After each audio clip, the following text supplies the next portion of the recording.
Welcome back sa ating YouTube channel mga katropa. Dun sa mga may balak maging OFW and mag-ibang bansa. So saan nga ba mas magandang pumunta? So ang tatalakayin natin ngayon ay tungkol sa buhay ng mga OFW sa UAE, Saudi Arabia, Qatar o Middle East sa madaling salita. So bakit nga ba ang Middle East ay isa sa mga lugar na gustong-gustong puntahan ng mga Pilipino? And ano ba ang advantage kung mapunta kayo sa Middle East mga katropa? So tara himay-himayin natin. So sa kasalukuyan, sa mga panahon ngayon, napakarami ng mga opening sa iba't ibang bansa. At karaniwan na sa mga Pilipino, inangangarap talaga na makapangibang bansa, maging OFW. So napakarami ng opening, hindi lang sa Middle East, ganoon na rin sa Europe, sa Amerika, katulad ng Canada, USA, at iba't ibang parte ng South America mga katropa. And kung open dyan mga katropa, open din naman sa Southeast Asia at ganoon na rin sa Oceania, kasama na ang Australia at iba't ibang part tulad ng New Zealand. And ganoon na rin mga katropa, yung mga Vanuatu at saka kasama na rin dyan mga katropa yung Papua New Guinea at kung ano-ano pa. Maging sa Africa. So ngayong araw na to mga katropa, Middle East, bakit nga ba ito yung isa sa mga destination na gustong-gustong puntahan ng mga Pinoy? At by the way mga katropa, napakarami na ng population ng mga Pilipino sa mga bansa sa Middle East. Kung mapapansin natin, talagang milyon-milyon ang mga kababayan natin na nasa Saudi Arabia. Ganoon na rin mga katropa sa UAE. Bakit nga ba gustong-gusto ng mga Pinoy na dayuhin ang mga bansa sa Middle East? Una mga katropa, ang Middle East kasi isa sa mga pinakamadaling landing place ng mga Pilipino. Ibig sabihin, napakarami ng hiring, napakarami ng requirements, kaya naman madaling i-process yung kanilang visa. And ibig sabihin nito mga katropa, maayos na proseso ha, yung dumadaan sa tamang proseso tulad ng pagpaprocess sa Department of Migrant Workers o DMW sa pamamagitan ng OWA o Overseas Workers Welfare Administration. Ibig sabihin nito mga katropa, POAA, dumadaan sa tamang proseso kung saan ang mga nais maging OFW, may dumadaan yung papers nila, yung kontrata nila para maayos at maging ligtas yung mga kababayan nating OFW. At ibig sabihin nito, sumusunod itong mga kontrata na to sa pamantayan. Ano ba yung basic na dapat makuha ng mga kababayan nating Pilipino pagdating sa pasweldo, pagdating sa welfare, tirahan, pagdating sa pagkain at transportasyon. Kasi mga katropa, doon sa mga baguhan pa lang na gustong maging OFW, ito lagi yung usapin na talagang saan ba ako titira kapag napunta ako sa bansang yan? Paano yung transportation ko? Malayo ba yung papasukan ko? O malapit lang din doon sa trabaho ko? Isa pa sa mga tanong mga katropa is, magkano naman ang magagastos ko sa pagkain? Or shoulder ba ng company itong mga usapin na katulad nito? Kaya importante mga katropa, kapag nagkasakit ba ako, sagot ba ng kumpanya? Itong mga usapin na ito mga katropa, dapat kasama yan sa kontrata. And maayos yan kung ang kontrata natin ay dadaan sa POAA. Isa mga katropa sa advantage ng pagiging OFW sa Middle East ay yung walang tax na binabayaran. Ibig sabihin, kung ano yung sweldo mo na nakalagay sa kontrata, dapat yun yung makuha mo na buo. Kung nakalagay doon na sagot na nila yung housing, then sagot na nila yung housing and nakaseparate na yung financial na sweldo na nakalagay mismo sa kontrata. Kung sagot nila yung food, sagot nila yung transportation, then depende yan mga katropa sa kumpanya. Ibig sabihin, kailangan yung package mo malinaw na alala sa'yo o tiningnan mo. And ibig sabihin, pumapayag ka sa ganong sistema ng pasweldo. Isa sa mga advantages mga katropa is yung murang bilihin.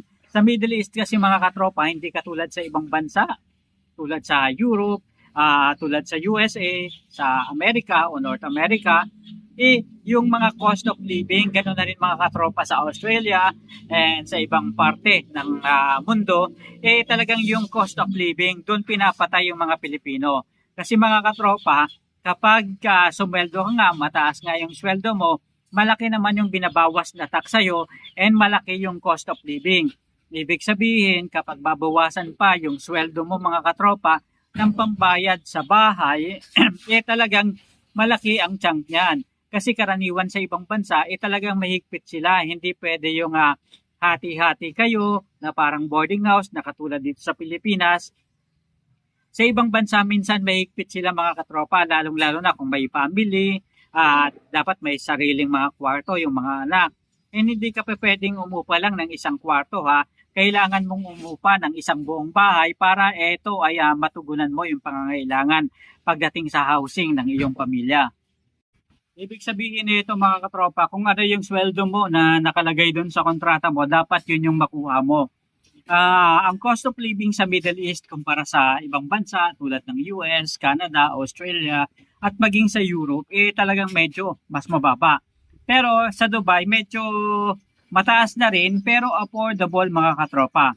Sa Saudi Arabia super affordable lalong-lalo na yung mga OFW natin karamihan sa mga naka-assign sa Saudi Arabia nakakaupa talaga sila ng kanya-kanya nilang mga kwarto kaya ang gaganda ng mga accommodation nila.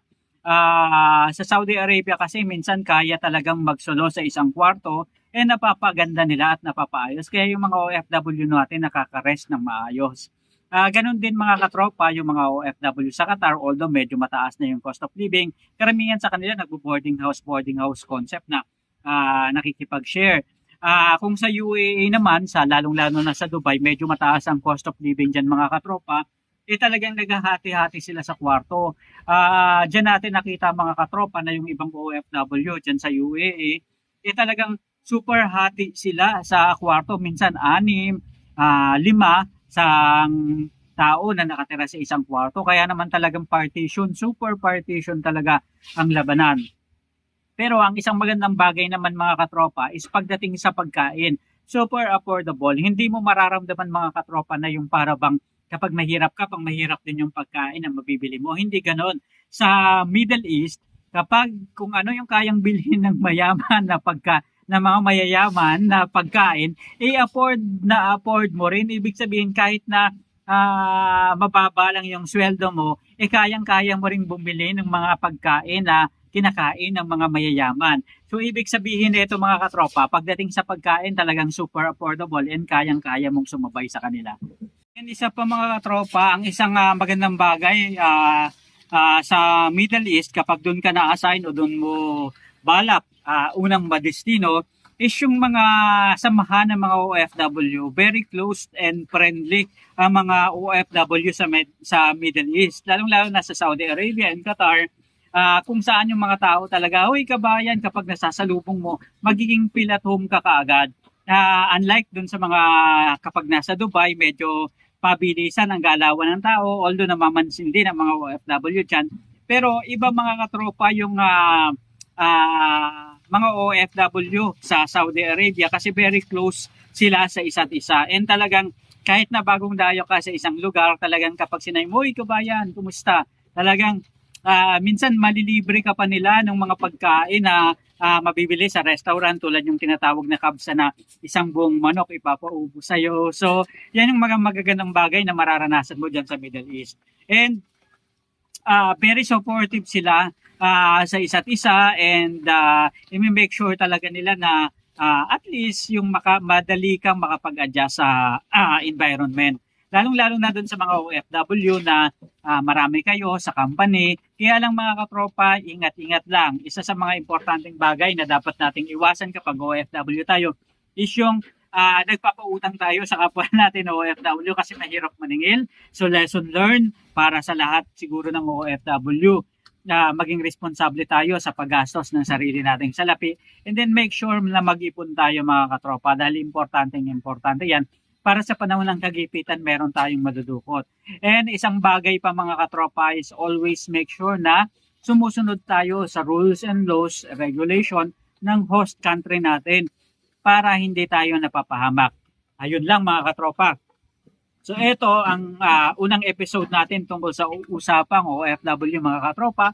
And hanggang sa muli, samahan nyo ako araw-araw sa iba't ibang discussion tungkol sa usapin na related sa mga concern ng mga OFW. And then dun sa gustong maging OFW and gustong mamasukan para yumaman, ayan, kasi lahat naman ng mga gustong mag-abroad, gusto nila umunlad, umasenso at gumanda yung kanilang pamumuhay. So good luck sa inyo and happy ako sa magiging journey nyo sa mga susunod na buwan o sa mga susunod na pagkakataon. And I know it's the first step para umasenso ang buhay ninyo bilang isang OFW. So maraming salamat po. Hanggang sa muli. Paalam.